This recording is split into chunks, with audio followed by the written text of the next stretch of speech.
When you hear that somebody went to another country as a tourist and complained about something, there is a high probability it was an American tourist. I mean, from the US. I don't know if you heard what happened in Mazatlan, Mexico, but basically a group of American tourists was complaining to the hotel management because they were annoyed by a band playing Mexican music on the beach, a public beach in Mexico. And then they started threatening they will never come back to Mazatlan because the music was loud and annoying. Can you imagine the arrogance, the self-entitlement, the audacity to go to somebody's country and tell them not to play their music because it's annoying to you? That is such a clear example of a colonizer mindset. I'm coming to your country. I'm important. You have to bow to me.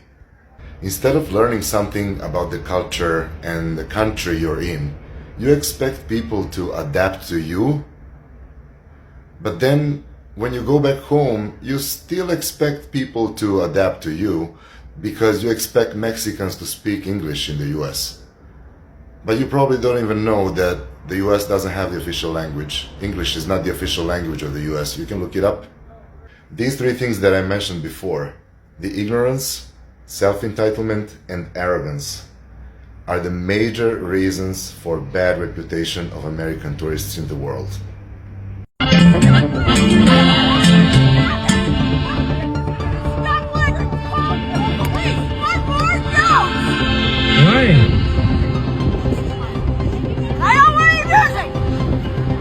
Quieres ponerle a la gente, el mundo te trata muy bien. Un herido se mete a la banda, porque no le llama quizás. Okay, so let me get this straight. White people are going down to Mexico for vacation and are complaining that the Mexican bands that play on the Mexican beaches are too loud. And the white people complain so much that the Mexicans that ran those Mexican hotels was trying to ban the Mexican bands from playing Mexican music on the Mexican beaches. So the Mexican president got involved and had to send the Mexican military to go down to the Mexican beach because there was too many Mexican protesters protesting against the white people who were trying to ban the Mexican bands. And so the Mexican military is singing alongside the Mexican protesters. Then y'all get mad when people call y'all mayonnaise warriors. Not only that, they have mayonnaise warriors who have moved down to Mexico that have caused a lot of the Mexican restaurants to stop making spicy food. So a lot of the Mexican restaurants are saying that they have to throw out tons and tons of food because white people are complaining so much about the food being spicy that they have to redo a lot of their orders. How about the white people in Mexico? Why don't you go back to your country? And y'all quick to say, it's not always about race. So what is this? If you don't know, there's a large protest going on in Mazatlan, Mexico. And it has to do with white tourists complaining so much about the bands that usually play around the area being too loud and disrupting their good time. And the local authorities have done what the white tourists wanted them to do and restricted the bands being able to play on the beach. And there's one guy who's become the face of the scandal, Ernesto Capo. I believe I'm saying his last name right, Capo. He owns a lot of resorts in Mazatlan, Cabo, and the Caribbean, and he said that he had to do this because hundreds of white Americans were complaining to him about the bands playing. Now, when I first saw him, I thought he was just like, oh, a brittled old man with a few resorts. Apparently, he is part of the Capo family. Again, I'm sorry if I'm saying it wrong. From what I see, this is sort of the Walmart of Mexico. They have over 500,000 employees and over 100 locations. And because of his vast wealth, it doesn't just come from owning hotels. Again, he comes from a very rich family. He's been able to buy off a lot of politicians, which why it was so easy for him in the blink of an eye to have the local authorities change the laws and have bands arrested. And Ernesto has declared before that he doesn't want what he's calling sandwich tourism. And by that he means people of low income, people who could barely afford to stay at one of his resorts. Oh, and also, he was on a Mexican version of Shark Tank. Ah, he's a shark, all right. This guy is playing a major role in pushing out the locals, changing the local culture, all to appease white tourists. So this guy needs to be held accountable, and we need to look into his business practices because he's clearly not there to actually help out the locals and the Mexican community. He's there to enrich himself and open up the area to those white American tourists. That's all he cares about. It's the money.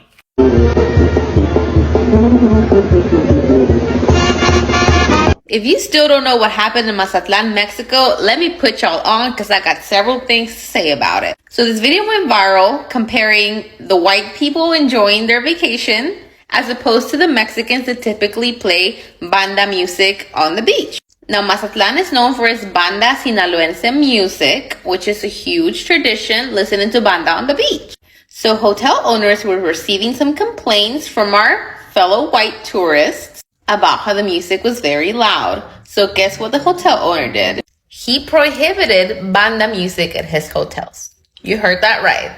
The second I heard about that, I was like, oh no, they fucked with the wrong ones. And sure enough, for 4 entire days, people were protesting in the streets. You could hear banda music all effing day for 4 days. I knew this was gonna happen. You're gonna tell our people to tone it down when this has been a tradition for years. This has literally been people's livelihoods in that area for years.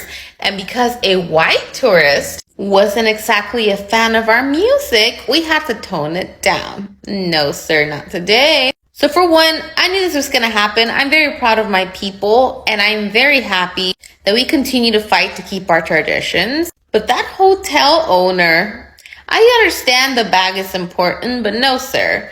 We will not continue bowing down to these white people. Like, you're trying to Karen your way into Mazatlan is not going to happen. So that's why you're seeing all these Mazatlan videos and trends going on. Of course, by now, he pulled back that order, like people are back to normal now. But there seems to be a pattern going on in Mexico. I've heard that the salsas are being gentrified, that they're not as spicy as they used to be. And of course, in Mexico City, there's been a lot of new people moving in. And that's kind of scary to me because, look, as a proud Mexicana, I bring my culture with me everywhere. And to think that because of tourism, our culture would see any type of change in Mexico, we are not going to allow that. My people are not a people to be pushed over like that because of some profits. So, welcome to Truth Verdicts, where we examine viral story, global events, and cultural debates with fact, context, and thoughtful discussion. Before we begin, we'd like to give full credit to the original creators and stitches video used to inspire this discussion. If you haven't heard, there are some tourists in Mexico that are upset about the music being played in Mazatlan, Sinaloa, and they're upset at Mexicans playing banda.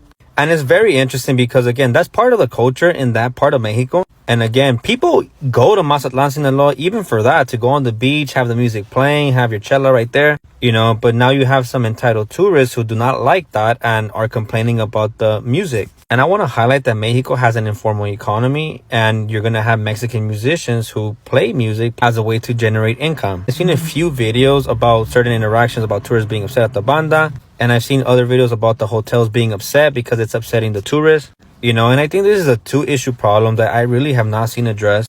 First of all, with the increasing gentrification that's happening in Mexico, you are starting to see more encounters regarding this, right? Like tourists not wanting to acclimate to Mexico. Recently, you had this model, right, that said that she didn't like the type of music that was played outside and she was complaining about it. And now you have people that are in the beaches complaining that they don't like the music played at the beach. And one thing that I haven't seen really pointing out is that Mexico is in a transition phase. Mexico wants to continue developing.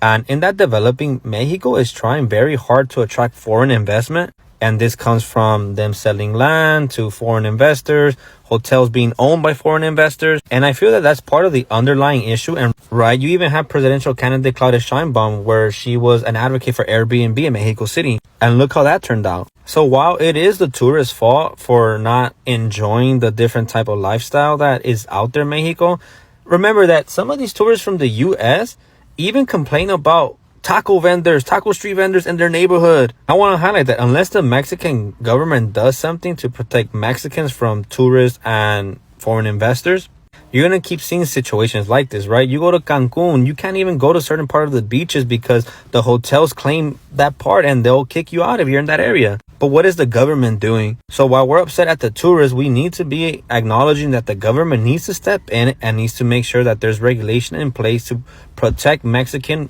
workers that play music, that allow access to the beach to Mexicans, and not let themselves cave into these demands by the foreign investors. But what do you think? Let me know in the comments. Remember how white people in Mexico were angry because the locals are playing music too loud? Well, now white people are angry because they want to be the only ones to play loud music. La calle de todos, carnal. También somos músicos como tú, estamos chambeando. Vamos a echar un rolón de Junior H para la gente que habla español, una rola en español, por fin. Y vamos a echar corridones como le gusta a la gente que anda trabajando. Aquí nuestra música mexicana, viejo.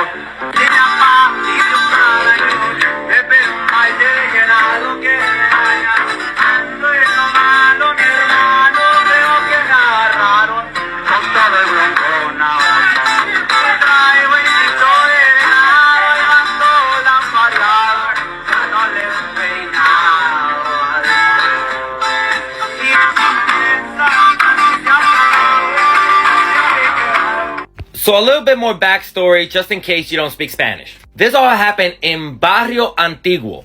And this dude plays music there in English. Apparently he only plays rock and he puts himself in the best location and makes it difficult for any other local artist to perform. And then he responds like this when they try to. So that's why these young musicians were like, hey man, we're gonna play something in Spanish. People wanna hear stuff in Spanish. The streets are for everyone. I mean, that's a nice sentiment, but that's not how white people operate. They will complain about the locals making too much noise, and then when they push out the locals, they're the ones putting on their crappy music. It's always a problem. When we do it, it's something that needs to be regulated, and they need to call the cops. But when they're being loud, hey, that's just their freedom, and that's just the way they're supposed to be. The white supremacy mentality follows them wherever they go. Now, I've tagged the person who this happened to if you want to follow them. They seem to be an artist who's working really hard to make it out there. They're even doing street performances like the one you saw. They deserve to be following their dreams, not to be harassed by colonizers who want to take away their land and their ability to do what they love to do. I didn't see any information on who he is, so if you know who he is, let me know in the comments. Again, I'm sorry this happened to these Hobans, but please keep doing what you do, and I'm going to support you any way I can. Here's my number one rule for Americans traveling outside the country. Don't be an entitled asshole. If you're not familiar with what's going on there, I'll summarize it for you. This article from 2 weeks ago is exactly what I'm talking about. This restaurant, called Gabby's Restaurant in Puerto Vallarta, Mexico, has been in business for 35 years. Along with their business and their culture, they frequently have a mariachi band that plays at the restaurant. That is until recently, when an American couple bought a property next door to retire to and decided they didn't like the mariachi music. So they sued the restaurant to shut them down because they were interfering with their peaceful retirement due to the mariachi music that they've had for 35 years. As of 2 weeks ago, this article is reporting that the restaurant is shut down and fighting to stay open. The obvious message is, if you don't like mariachi music, don't buy a property to retire to next to a restaurant that has frequent mariachi bands. No matter what country that you choose to visit, remember that that country is their country, and you have to adapt to their culture, not the other way around. I've done some past videos about travel safety and doing your research and knowing what to expect. Well, this is number one ahead of all of that. Know the culture before you go somewhere, especially if you buy a property to retire there. In closing, all I can say is Gabby's Restaurant, if you see this, I hope you can beat this and remain open. If anyone is in Puerto Vallarta and sees this, please update in the comments and let me know how things are going with this. Additionally, if there's a GoFundMe or some similar type of fund that has been established to support Gabby's Restaurant, please drop it in the comments. I'd like to put it out there. Finally, stories like this just piss me off because you have a story like this and all Americans get branded as the people who are doing this, and that's just not the case. A viral video from Mexico has sparked a heated debate online after a group of American tourists reportedly complained about a live band playing traditional Mexican music on public beaches. According to the video, the tourists were unhappy with the volume of the music and allegedly told hotel management that they would never return to Mexico if the performance continued. The story quickly spread across social media, with many people criticizing what they saw as disrespect towards the local culture. Another complaint that surfaced online includes some visitors saying that Mexican food was too spicy, adding another layer to the discussion about expectation versus cultural differences while traveling. It's important to remember that public beaches belong to everyone, not just tourists. In many coastal communities across Mexico, live band is part of local culture. Barichi band, regional folk music, and beach music have entertained residents and visitors for generations.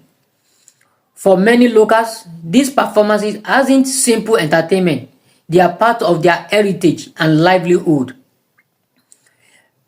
When travelers visit another country, they are stepping into a different culture, not expecting the culture to become identical to their own. The viral indicate that reignited an important conversation. Some tourists expect local custom to change for their comfort, or should visitors embrace the tradition that makes each destination unique? Many experienced travelers argue that one of the greatest joy of traveling is experiencing different language, foods, music, and custom. Not every meal will taste familiar, not every celebration will sound familiar, and that's exactly why people travel. At the same time, it is important not to judge millions of people based on actions of a few individuals. Every country has respectful traveler and disrespectful traveler. While some American tourists have gone viral for demanding familiar comfort abroad, countless Americans travel respectively every year, learning local custom, supporting local businesses, and appreciating different cultures. Likewise, tourists from many different countries have occasionally faced criticism from inappropriate behaviors overseas. The action of a few should never define an entire nation. This discussion also expanded into languages. Some online communicators point out that the United States has no single official language at the federal level, even though English is the common, widely spoken language. Others argue that learning at least a few basic words in the language of the country you are visiting is a sign of respect and often creates better experiences for visitors and locals. Simply greeting like hello, thank you, or please can go a long way in building goodwill. The complaints about Mexican food being too spicy also spark reaction. Cuisine is one of the strongest expressions of culture. While travelers don't have to enjoy every dishes they try, many believe it's more respectable to recognize that local spices reflect centuries of traditional rather than expecting them to match one personal references. Travel often challenge our taste, and that's part of adventure.